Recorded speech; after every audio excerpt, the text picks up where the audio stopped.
કુસંપ અને અશાંતિના કારણો કયા કયા છે આપણે એ પહેલું તપાસીએ, પછી એના ઉપાયો જોવા છે. શું કારણથી આપણા ઘરોની અંદર કુસંપ અને અશાંતિ શાને લઈને છે? સંતો, આપણે પણ આ બધું સમજજો. આપણો પણ એક પરિવાર છે જીવનમાં ક્યારેય, કારણ કે મોટી મોટી સલ્તનતો, વિશ્વની મોટી મોટી સલ્તનતો પણ જો તૂટી ગઈ હોય તો અશાંતિને લીધે ઘર ફૂટે ઘર જાય. નક્કી વાત છે મુક્તો, ઘર ફૂટે ઘર જાય. આપણે ઘણી વખત એક પ્રસંગ કહીએ છીએ કે એક લોહાર કોહાડીનો હાયડો લઈને વેચવા નીકળ્યો, દોયડામાં પરોઈને કોહાડીઓ લઈને, અને ગામના ઝાંપામાં બૂમો પાડતો પાડતો નીકળ્યો, લ્યો કોહાડી લ્યો, કોહાડી લ્યો, કોહાડી લ્યો. 10, 15, 20, 25 કોહાડીઓ. એક નાનું વૃક્ષ રડવા માંડ્યું. મોટું વૃક્ષ બાજુમાં ઉભેલું એ પૂછે છે, એટલે આ બાળ વૃક્ષ તું રડે છે કેમ? ત્યારે પેલું વૃક્ષ બોલે છે, અને વાચા થઈ છે ભગવાનની ઈચ્છાથી, એટલે કહે છે, ભાઈ સાહેબ, એક કોહાડી જો ગામમાં પહે તો પણ આપણો નાશ કરી નાખતી હોય, તો આટલી બધી કોહાડીઓ આ ગામમાં આવશે તો આપણી દશા બગાડશે, આપણી નાતનું નામ નિશાન નહીં રહેવા દે, એટલે કે એકેય ઝાડપાન એકેય નહીં રહેવા દે. એનું મને દુઃખ થાય છે.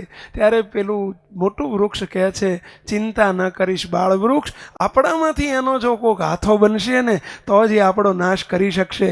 બાકી આવી લાખો કોહાડીઓ ગામમાં આવે ને તો કોહાડીની કોઈ તાકાત નથી કે આપણો નાશ કરી શકે. આપણો કોઈ હાથો ન બની જઈએ આપણામાંથી, એ જ જરૂરી છે. આપણામાંથી હાથો ન બની જઈએ મુક્તો. અને આજે જો મોટા મોટા ઘર અને મોટી મોટી સલ્તનતો, આજે ભારત હજુ આટલું પાછળ છે, ભારતની શક્તિ અને ભારતના લોકોની જે મુક્તો આજે જેની કક્ષા છે વિશ્વના લેવલ ઉપર ઊંચી છે, અને છતાંય ભારત આટલું પાછળ છે. એનું કારણ શું છે મુક્તો? ભારતની અંદર, ભારતના લોકોની અંદર આપણી વચ્ચે આત્મીયતાનો અને શાંતિ અને સુરત ભાવ એકતાનો અભાવ છે. અને એટલે કહેવાય છે, એટલે કે ઇંગ્લિશમાં કહેવત છે મુક્તો કે ભારતના લોકોની કાર્યક્ષમતા એટલી બધી વધુ છે કે 1 Indian is equal to 2 Japanese. Japanese લોકોની કાર્યક્ષમતા દુનિયામાં બહુ વિશ્વ પ્રસિદ્ધ છે. જાપાનના લોકો એટલે તો એમનો આજે હિરોશીમા, નાગાસાકીને આ બધા પેલો વર્લ્ડ વોર થયું જ્યારે સેકન્ડ વર્લ્ડ વોર 1939માં, અને એ વખતે જ્યારે પેલો એટમ બોમ્બ નાખ્યો જ્યારે, અને એ વખતે આખો દેશ સાફ થઈ ગયો. આજે ફક્ત 70 વર્ષમાં એ દેશ આખે વિશ્વના રેકોર્ડ ઉપર, વર્લ્ડ ઉપર પહેલા નંબરે છે. અને છતાંય એમ કહેવાય છે કે જાપાનના લોકો કરતાં પણ ભારતના લોકોનો કાર્યક્ષમતા વિશેષ છે. 1 Indian is equal to 2 Japanese, એટલે એક ભારતીય બરાબર 2 જાપાનીઝ, એટલું એની કાર્યક્ષમતા ઇન્ડિયનની આટલી બધી છે. But 2 Indian is equal to 1 Japanese. 2 Indian is equal to 1 Japanese. 1 Indian 2 Japanese, અને 2 ઇન્ડિયન ભેગા થાય તો 1 અને બગડે 2. 2 ભેગા થયા ને એટલે અડધી કાર્યક્ષમતા થઈ જાય. એટલે ડબલ થવી જોઈએ કે અડધી થઈ જાય? અડધી થઈ જાય છે, અડધી થઈ જાય છે. અને 3 Indian is equal to 0 Japanese. સમજાય છે? 3 ઇન્ડિયન જો ભેગા થયા ને એટલે એની કાર્યક્ષમતા 0.